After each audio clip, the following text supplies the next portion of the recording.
Hey writers, welcome to the final episode of this series, Ready, Set, Write. In this episode, we will be talking about thinking about your audience when you're writing. Now remember, this whole unit is all about getting your writing life in third grade started.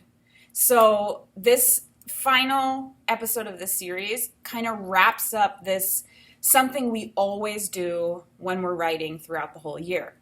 And something we always do is when we decide what we're going to write, it's really important that you think about who is actually going to read it. One time I was talking with a student about a book they were working on. They were writing an informational book about soccer because they loved soccer. There was this little boy in my class and he was like obsessed with soccer. And I asked him, who is this book for? Who is going to read this? And he said, my mom. I said, oh, does your mom like soccer? Does she want to learn more about soccer? He said, no, she hates soccer. So why would he be writing a book for someone who doesn't like soccer? And it made me think maybe he just doesn't realize that when we're writing something, it's so important to think about who is actually going to read it.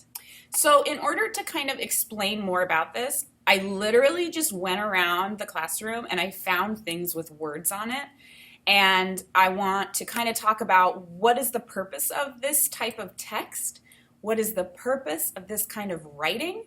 And like, who is the intended audience?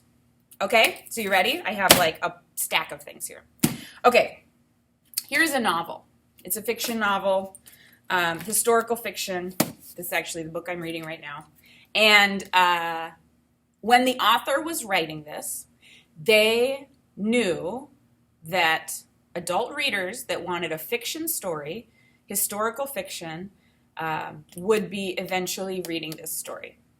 Okay, so they knew, they could picture in their mind who this book was for. And it was for people like me who like reading this kind of book. The next book I found is this, The Big Orange Splot.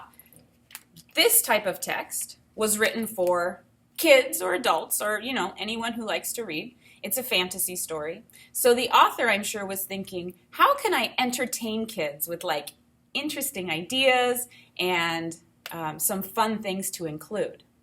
The next book I found was one from my personal library, Best Practices in Literacy Instruction. And this is a book for teachers. It's about teaching reading and writing and how we can do it better. So who do you think the author was thinking about when they wrote this book? Were they thinking about giving it to their mom? Probably not. Were they thinking about giving it to teachers who teach reading and writing? Yeah. Next up, we have a Little People, Big Dreams biography about Harriet Tubman. So I want you to think, when the author was writing this, what do you think they were thinking about for their audience? They were probably thinking their audience wants to learn about Harriet Tubman. It seems like it's kind of directed to first, second, third, fourth grade, right? So the author was thinking, who is going to read this? How am I going to write this in the best way possible so that the people who read it will enjoy it? Okay, next up, now we're kind of moving away from books a little bit. This is our ISG Profile Graduates, right? So it has our 8 Profile of Graduates and then a description for each one. Who do you think this is for? When the person who was putting this together was writing it, or the team, what do you think they were thinking about?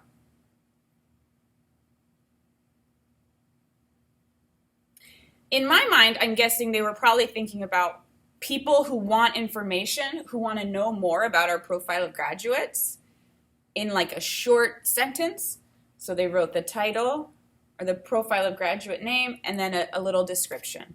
So they knew people in the future, when they read this piece of writing, they are going to be looking for information about the Profile of Graduates.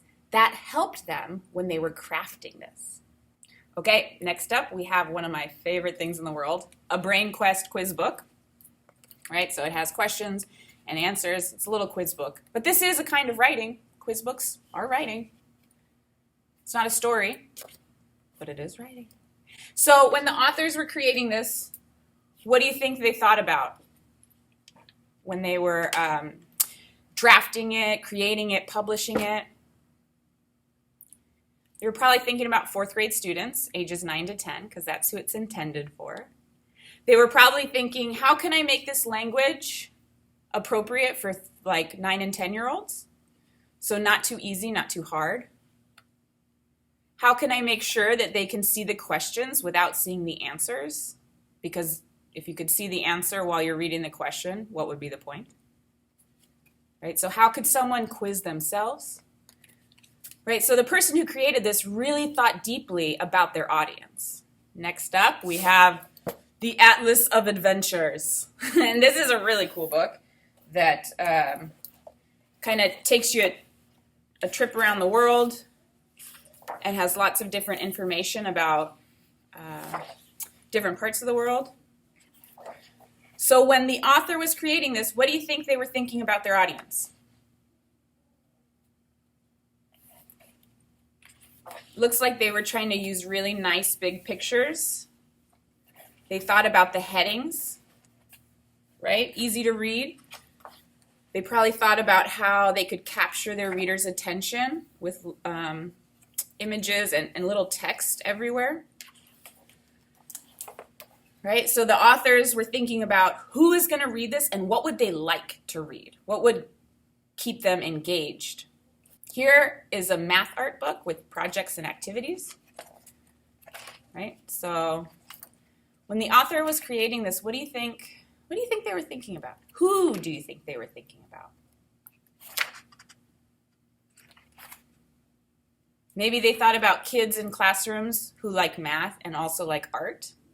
And they thought about how they could create some things to mix up those two loves and how they could make it easily readable for both teachers and students.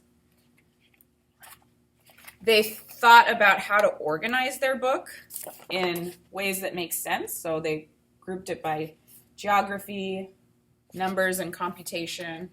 Right? So they put it in sections.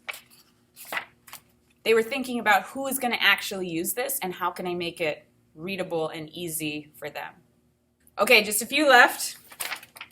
Here I have a schedule from a conference I attended.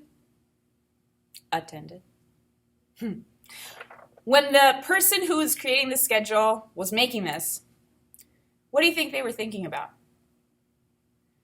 They might have thought, who's going to use this? How can I make it clear and readable, right? So they're thinking, well, teachers are going to be at this conference. They're going to want to be on time to things.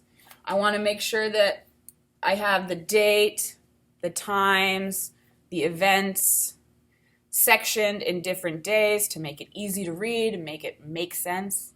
They were thinking about the person who's going to actually use this. Okay, and the last thing I have is this map, which I know it's not like paragraphs or long sentences, but it does have words, which means it is writing.